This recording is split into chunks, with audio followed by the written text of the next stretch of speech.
देख रहे हैं न्यूज़ सर इंडिया और मैं हूं अरफाज अहमद डैंग। आज हम आपकी मुलाकात करवाने जा रहे हैं ex deputy CM mister Kavindra Gupta ji से। बात करेंगे, इनसे काफ़ी सारी चर्चाएं करेंगे। जी सर, आपका स्वागत है न्यूज़ सर इंडिया में। नमस्कार सर, जिस तरह से अभी जो लॉकडाउन फेज़ 2 चल रहा है, तो क्या कहेंगे, किस तरह की सिचुएशन है? कुछ ढील वगैरह जिसकी उम्मीद थी लोगों को वो नहीं मिल पाई है। देखिए, कोरोना वायरस एक ऐसी महामारी है जिसने पूरे विश्व को अपनी चपेट में लिया है।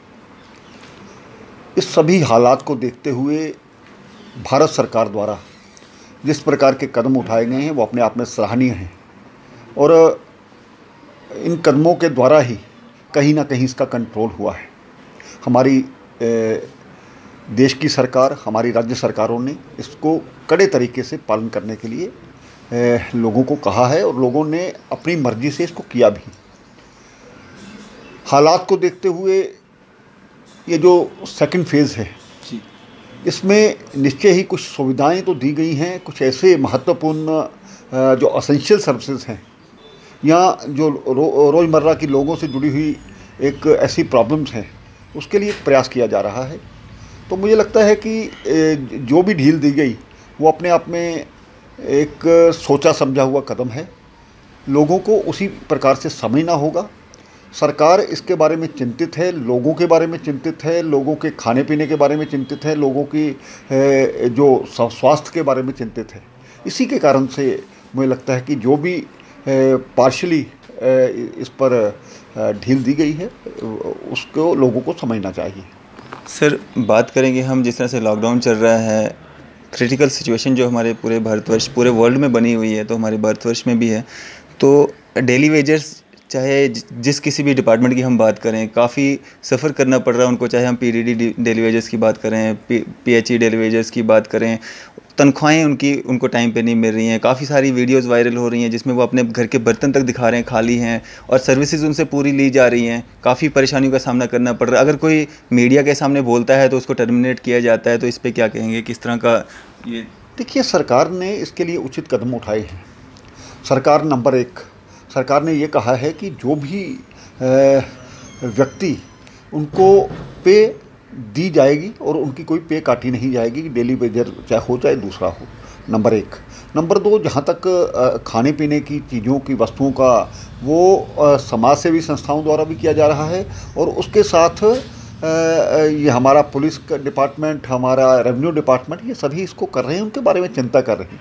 कोई ऐसा पर्टिकुलर केसेस, कोई मोहल्ला, कोई ऐसा इलाका आता है तो उसके बारे में कहा जा सकता है। लेकिन मुझे लगता है कि ये ठीक है कि इस सारे माहौल में कहीं चीज़ें कुछ लेट होती हैं, लेकिन ऐसी मंशा नहीं है सरकार की और सरकार तत्पर है उन सबको देने के लिए। सर, काफ़ी सारी वीडियोस जो हैं हर जगह से आ रही हैं, रामबन से, जम्मू से, राजौरी से, काफ़ी सारी वीडियोस आ रही हैं जिसमें डेली वेजेस अपने अपने जो इश्यूज़ हैं वो उठा रहे हैं, रेज़ कर रहे हैं। उनको जो तनख्वाहें हैं 15-15, 20-20 साल उनको सर्विसेज हो गई हैं, मतलब उनकी तनख्वाहें जो हैं साल में कहीं 1 महीने की मिल जाती है। काफ़ी सारा उनको सफ़र करना पड़ रहा है। ये देखो, ये पुरानी बातें हैं। अब उनको किस तरह से लगाया, किसने लगाया, कुछ जो पुरानी सरकारें रही उन्होंने, मुझे लगता है, उनके साथ धोखा किया है, ये कहते हुए कि आपको रेगुलाइज किया जाएगा। लेकिन अभी इसके लिए सिस्टम नहीं बना है। तो सरकार को उनकी चिंता तो है और करनी भी चाहिए, क्योंकि चाहे जिसने भी किया अब वो काम कर रहे हैं और ख़ास करके जहाँ कोई नहीं करता उसकी वो सर्विसेज की पूर्ति करते हैं। तो मुझे लगता है कि आपके माध्यम से ये जो ध्यान में लाया गया, इससे एडमिनिस्ट्रेशन से बात की जा सकती है और करेंगे भी। सर, बात करेंगे हम, जिस तरह से राजौरी और कठुआ के पैरामेडिकल स्टाफ के लोग थे उनको निकाला गया, आपकी भी एक वीडियो सामने आई थी, क्या कहेंगे इस पर? निश्चय प्रोटेस्ट पे बैठे हैं। निश्चय ही मैं उसके बारे में चिंतित हूँ। ऐसा नहीं होना चाहिए था और ख़ास करके इस हालात के दौरान।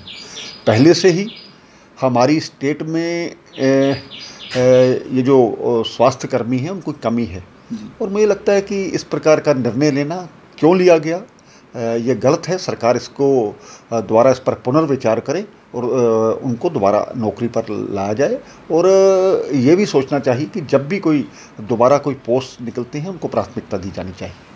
कविंद्र सर, बात करेंगे हम गांधीनगर कॉन्स्टिट्यूंसी की। अगर हम बात करें तो लोगों में कहीं ना कहीं जो है नाराज़गी है। जिस तरह से कल का एक वीडियो काफ़ी वायरल हो रहा है जिसमें बागी बहू कच्चा तालाब के पास में एक वीडियो वायरल हुआ है, तो क्या कहेंगे उस पर? क्या नाराज़गी है लोगों में, क्या वजह है उसकी? देखिए, मैं इस पर कुछ कहना नहीं चाहता। ये राजनीति से प्रेरित वीडियो बनाया गया। कहीं भी कोई भी व्यक्ति अपना मोबाइल लेकर के कुछ भी कह सकता है। हमारे स्थानीय पार्षदों द्वारा, मेरे द्वारा आज तक 30,000 फैमिलीज़ को राशन दिया जा चुका है, और मेरा ये प्रयास रहता है कि उस पर फ़ोटोज़ ना खिंचवाई जाए। और कुछ लोग फ़ोटोज़ को लेकर के राजनीति करते हैं। मैं अपनी पार्टी के माध्यम से हम 1 करोड़ रुपया पहले से ही प्राइम मिनिस्टर केयर्स में भी दे चुके हैं, और 30,000 फैमिलीज़ को राशन भी दे चुके हैं। अब अगर कोई व्यक्ति कहीं खड़ा होकर के कहता है, तो मुझे लगता है कि ये कोई सीरियस मैटर नहीं है। एक आध व्यक्ति जो कल वहाँ जो मेरी जानकारी मिली है, किसी ने वीडियो बना करके भेज दिया। उससे पहले कोई समाज सेवी संस्था मेरे पास आई थी, उन्होंने खाना बना हुआ बांटने के लिए कहा था। मैं निश्चय ही उनके साथ गया। तो लेकिन आज सरकार को ये भी पता है वो लोग हैं जिनको कि नित्य प्रति राशन भी मिल रहा है, और उनके सभी के राशन कार्ड हैं। और एक व्यक्ति आकर के कहीं किसी को भड़काता है, तो मुझे लगता है कि ये गलत है और ऐसा नहीं होना चाहिए था। ये जो दूसरी पार्टियों के लोग होंगे, उन्हीं में से कोई? निश्चय ही वो वही जानबूझकर करवाते हैं, इससे कोई फ़र्क नहीं पड़ता है। लोग मुझे जानते हैं। आज तक लोगों को, अगर उनको वहाँ पर सड़क पहुँची है, वहाँ पर पानी पहुँचा है, वो हमारी सरकार के माध्यम से मेरे समय में ही मिला है। 1-2 व्यक्ति अगर इस प्रकार की बात करते हैं, तो कोई है, इस पर मैं कोई ज़्यादा। यूटी बीजेपी की अगर हम बात करें, तो कहीं ना कहीं जब ऑपोजिशन में रहती है तो सरोवर टोल प्लाज़ा को उखाड़ के फेंक दिया जाता है। जब जम्मू कश्मीर यूटी की बीजेपी जब सरकार में आती है, तो सरोवर टोल प्लाज़ा मिल जाता है, लखनपुर टोल प्लाज़ा मिल जाता है। तो इसका क्या कारण है? ये क्यों जम्मू को बार बार तोहफे दिए जा रहे हैं? देखिए, मैं ऐसा कहना चाहता हूँ, ये पूरे भारतवर्ष में इस प्रकार का प्रावधान है कि जहाँ जहाँ भी सड़कें बनती हैं, वहाँ पर टोल प्लाज़ा लगाया जाता है। ठीक है, जब हम अपोजिशन में थे, हमने उस पर विरोध भी किया था। हम आज भी उसका विरोध कर रहे हैं, क्योंकि जम्मू कश्मीर की जो परिस्थितियाँ हैं, उनको देखते हुए इस पर पुनर्विचार करने को हमारे अध्यक्ष जी द्वारा भी कहा गया, और हमने भी कहा। अब आप मानिए कि उस पर जो पिछले दिनों किराया उसका आधा कर दिया गया, तो इस बात की सराहना होनी चाहिए। तो मुझे ये भी है कि लॉकडाउन के दौरान इस प्रकार के जो अभी तो लोगों की गतिविधि बंद है, इस पर मुझे नहीं लगता कि कोई पैसे लेने की ज़रूरत है। इस पर ध्यान में लाएंगे, डॉक्टर जितेंद्र सिंह जी के ध्यान में लाएंगे, वो निश्चय ही गडकरी से बात करेंगे।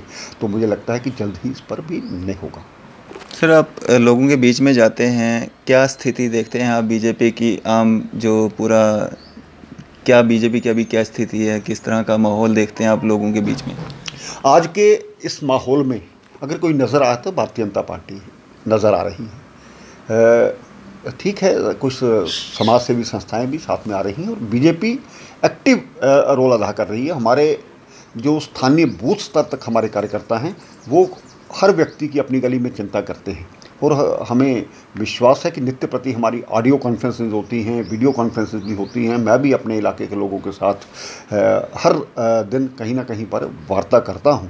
तो जो भी जानकारी है, नित्य प्रति हम उसके लिए अपनी पार्टी को देते हैं। हमारी पार्टी का एक सिस्टम बना हुआ है कि हमारे अध्यक्ष जी द्वारा जो भी आदेश केंद्र हमारी पार्टी की तरफ से केंद्र से आते हैं, तो उसको हम ज़मीनी स्तर पर लागू करने का प्रयास करते हैं। प्राइम मिनिस्टर केयर्स में कितना फंड इकट्ठा हुआ, ये कार्यकर्ता, ये जो इस वक्त एसेंशियल सर्विसेज के हमारे चाहे डॉक्टर्स हैं, चाहे पुलिसकर्मी हैं, सफाई कर्मी हैं, मीडिया पर्सन्स हैं, हम उनको सम्मानित कर रहे हैं, क्योंकि वो विपरीत परिस्थितियों में काम कर रहे हैं। वो हमारे लिए वॉरियर्स हैं। हम उनका पूरा ध्यान रख रहे हैं, और भी जिस प्रकार की भी ये है कि जहाँ कहीं किसी को राशन नहीं मिलता, भारतीय जनता पार्टी के माध्यम से हमारे कार्यकर्ता उसकी चिंता करते हैं, मुझे फ़ोन करते हैं, हम वहाँ पर तक राशन पहुँचाते हैं। और इस कॉन्स्टिट्यूंसी में हमारे 17 कारपोरेटर्स हैं, तो वो वहाँ पर काम कर रहे हैं। जहाँ नहीं भी हैं, वहाँ भी अच्छा काम किया जा रहा है। सेवा भारती द्वारा काम किया जा रहा है। आज आपने देखा कि भारतीय जनता पार्टी का आधार है, उसी के कारण से ही प्रधानमंत्री जी जो भी आदेश देते हैं, उसको लोग पालन कर रहे हैं। जी, तो क्या मैसेज रहेगा आपका आम जनता के लिए? मैं जनता से यही कहना चाहता हूँ, इस मुसीबत की घड़ी में हम सबको मिलकर के काम करना है। पार्टी पॉलिटिक्स से ऊपर होकर के काम करना है, राजनीति इसमें नहीं करनी है। और कोई भी व्यक्ति भूखा ना रहे, उसकी चिंता करनी है। प्राइम मिनिस्टर केयर्स हमारे लिए ये सौभाग्य का विषय है। हमें एक ऐसा प्रधानमंत्री मिला है जिसने पूरी दुनिया को आने वाले समय में एक दिशा देनी है, दे भी रहे हैं, और आज पूरा जो विश्व है भारत की ओर देख रहा है। इसमें हर व्यक्ति का अपना एक योगदान है। हम अपना योगदान दे करके, हमें कुछ ज़्यादा बातें नहीं की गई। इस वक्त अपने घर में रहना ठीक है। कुछ व्यक्ति हमारे ऐसे बाहर, चाहे वो प्रवासी मजदूर थे, हमारे कोई रिश्तेदार थे, उनको कहीं दिक्कतें भी आ रही होंगी, बाहर भी हो रही होंगी। मैं भी ये कहना चाहता हूँ, मेरी बेटी आज 1.5 महीने से बाहर है, मैं उसको नहीं ला पाया क्योंकि मैं भी लोगों की उसी श्रेणी में खड़ा हूँ। तो हम सब मिल कर के उस आदेश का पालन करें और इस महामारी को ख़त्म होगी। ये भारत जीतेगा इस महामारी में, मुझे ऐसा विश्वास है। सर, लास्ट पे एक चीज़ आपसे जानना चाहूँगा। जिस तरह से बीजेपी का कहना मानना है कि जब भी बीजेपी की सरकार आएगी तो हिंदू सीएम बनेगा, तो हिंदू सीएम में सीएम कैंडिडेट कौन होगा? देखिए, कोई भी अगर हमारे लिए हिंदू या मुस्लिम कोई फ़र्क नहीं पड़ता है। हम सब यहाँ पर भाईचारा है। जिसका लोकतंत्र में जिसका बहुमत होता है वही आगे आता है। और भारतीय जनता पार्टी निश्चय ही हमारी जो